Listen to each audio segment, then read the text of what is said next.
तारीख को 11 मार्च बुधवार को हमने इंजीनियर्स का आंदोलन पहले से दे रखा है। 11 मार्च बुधवार को इंजीनियर्स आंदोलन के लिए हमने एक नोटिस दे रखा है। हम लोग 11 बजे इकट्ठे होंगे। 12:30 तक हमारे इंजीनियर्स के इशू रिजॉल्व हो जाएंगे, बातचीत हमारी हो जाएगी और 12:30 बजे आप लोग विकास सदन पर हमारे मंच पर इकट्ठे होंगे। सारे नोटिस हम आज ही दे रहे हैं कि उस दिन हमारे कॉन्ट्रैक्ट के एम्प्लॉइज भी आंदोलन करेंगे। तो 12:30 बजे आप लोग विकास सदन के गेट नंबर 2 पर इकट्ठे हो जाएंगे, गेट नंबर 1 पर इकट्ठे हो जाएंगे और हम वाइस चेयरमैन को ज्ञापन देंगे कि हमें अभी निकाला न जाए किसी को भी। कोई कंपनी आती है तो उससे ये कॉन्ट्रैक्ट साइन किया जाए कि सारे के सारे ये पुराने कॉन्ट्रैक्ट एम्प्लॉइज को आपको लेना पड़ेगा और नहीं लेते हैं तो डीडीए का इंजीनियर भी आपके साथ इस आंदोलन में आपके साथ खड़ा हो जाएगा। डीडीए के 3,500-4 हजार एम्प्लॉइज और 10-15 हजार रिटायर्ड एम्प्लॉइज भी आपके साथ खड़े होंगे। इस लड़ाई में आप अकेले नहीं होंगे। तो 11 मार्च बुधवार को 12:30 बजे आप गेट नंबर 1 पर सब लोग इकट्ठे होंगे, ज्यादा से ज्यादा तादाद। मेरे साथ कौन कौन ज्वाइन करेगा इस मूवमेंट में? सुनील, विशाल आप हमारे साथ ज्वाइन करेंगे। कोई डरने की बात नहीं है। हम कोई ऐसा काम नहीं करेंगे, आगजनी नहीं करना है, हमें तोड़ फोड़ नहीं करना है, किसी की मारपीट नहीं करनी है, किसी ऑफिसर को धमकाना नहीं है। आपको जो संविधान में अधिकार मिला है अपनी बात इकट्ठी होकर कहने का, बस उसी अधिकार का प्रयोग करना है। हमें आगजनी नहीं करनी है और इसका अधिकार संविधान आपको, बाबा साहब ने जो संविधान बनाया है वो संविधान आपको अधिकार देता है कि अब आप अपनी अधिकारों के लिए आप इकट्ठे हो सकते हैं, आप नारे लगा सकते हैं, अपना ज्ञापन दे सकते हैं। अब आपके पास प्लेटफॉर्म है। कौन सा platform? DDA employees welfare association. आप उसके मेंबर बन सकते हैं, आपसे कोई फीस नहीं ली जाएगी। आप उस पर अपनी बात डीसी को लिख सकते हैं, एलजी को लिख सकते हैं, प्राइम मिनिस्टर मोदी जी को लिख सकते हैं। मैं मोदी जी की आज एक बात आपको याद दिलाऊंगा।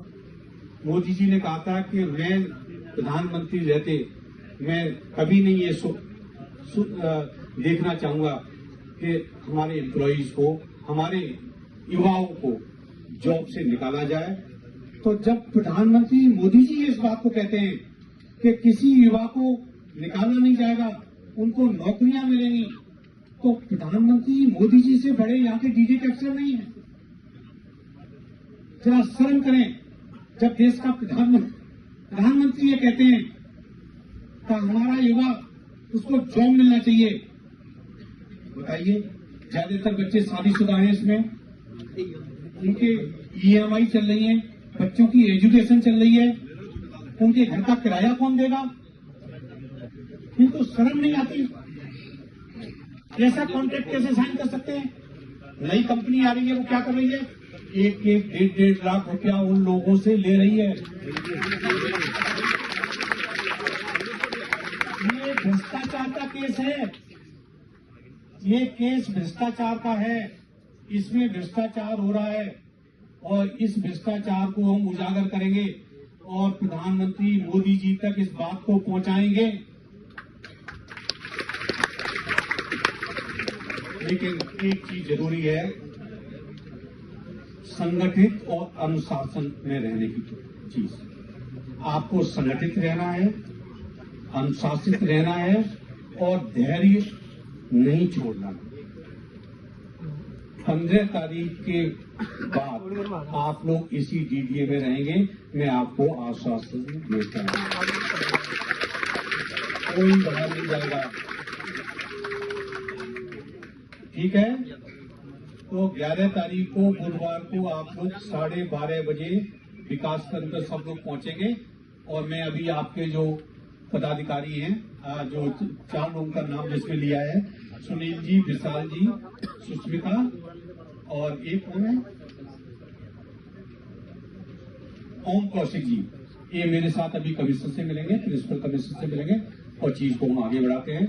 और मैं इसके साथ ही एक नारा लगाऊंगा, युवा शक्ति जिंदाबाद, युवा शक्ति जिंदाबाद, युवा शक्ति जिंदाबाद, युवा शक्ति जिंदाबाद।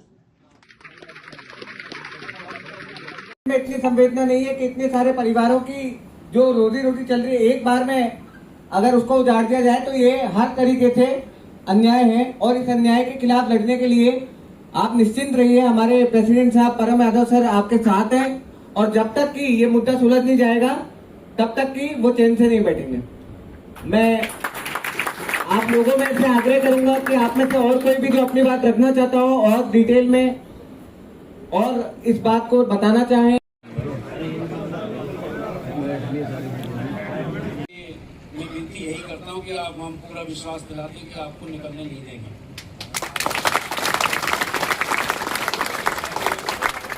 मैं बस यही बात आपकी समाप्त करता हूँ और आप सभी को एकता की अपील करता हूँ।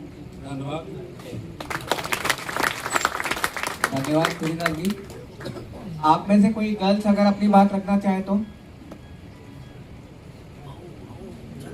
देखिए, आज तक आप लोगों ने अपनी बात रखी नहीं है और इससे अच्छा मंच आपको मिलेगा नहीं कभी भी। और एक बात का आश्वासन मैं आपको दे सकता हूं कि मैं यहाँ का तो और तो कोई आपको कोई झूठी या कोई गड़ी हुई बात नहीं कहूंगा, लेकिन अगर आपके अधिकारों को अगर कोई लाके दे सकता है तो आपको परम यादव सर से अच्छा लीडर पूरी दिल्ली में ढूंढने से नहीं मिल सकता। ये मैं आपको गारंटी दे सकता हूँ इस बात की। ये मेरा आश्वासन भी नहीं है, ये मेरी गारंटी है इस बात की, क्योंकि 7 साल से ज्यादा हो गए सर को रिटायर हुए। और क्यों रिटायर्ड एम्प्लॉय, आप जानते हैं रिटायरमेंट के बाद सब लोग अपना मजा करना चाहते हैं, अपनी लाइफ एंजॉय करना चाहते हैं, लेकिन हर रोज सर आके एसोसिएशन रूम में बैठते हैं सिर्फ डीडीए के जितने भी जो भी कैडर हो सारे एम्प्लॉय के वेलफेयर के लिए और उनके जो भी राइट्स हैं वो उनको मिले, इस बात को आश्वस्त करने के लिए।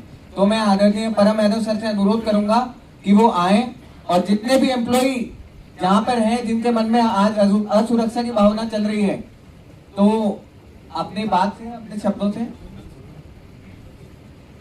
मैं एक बार फिर से अनुरोध करूंगा, अगर आप में से कोई गर्ल्स बोलना चाहे प्लीज। आप डरिए, बंद हो जाएगी। हम फिर कहाँ जाएंगे, हम किससे उस वक्त किससे बात करेंगे, क्योंकि 6 दिन में एकदम से सब कुछ तो बदलेगा नहीं, क्योंकि ये निर्णय एक दिन का तो नहीं लिया गया है। डीडीए पहले से ही इस दौर पे कि हाँ उसे छटाई करनी है, पुराने स्टाफ नहीं रखने, पहले से मन बैठा चुका है, तभी उसने कंपनी चेंज की है। नहीं तो अभी साल भर पहले ही कंपनी चेंज हुई थी। तो कुछ तो अंदर चल रहा है और उनका मन बदलना इतना आसान भी नहीं होगा। तो ऐसे में सर हमें ये जानना है कि प्रयास आप करेंगे, लेकिन हमें अपडेट कैसे मिलेगी, क्योंकि आज भी जितने लोग यहाँ मौजूद हैं ये पूरी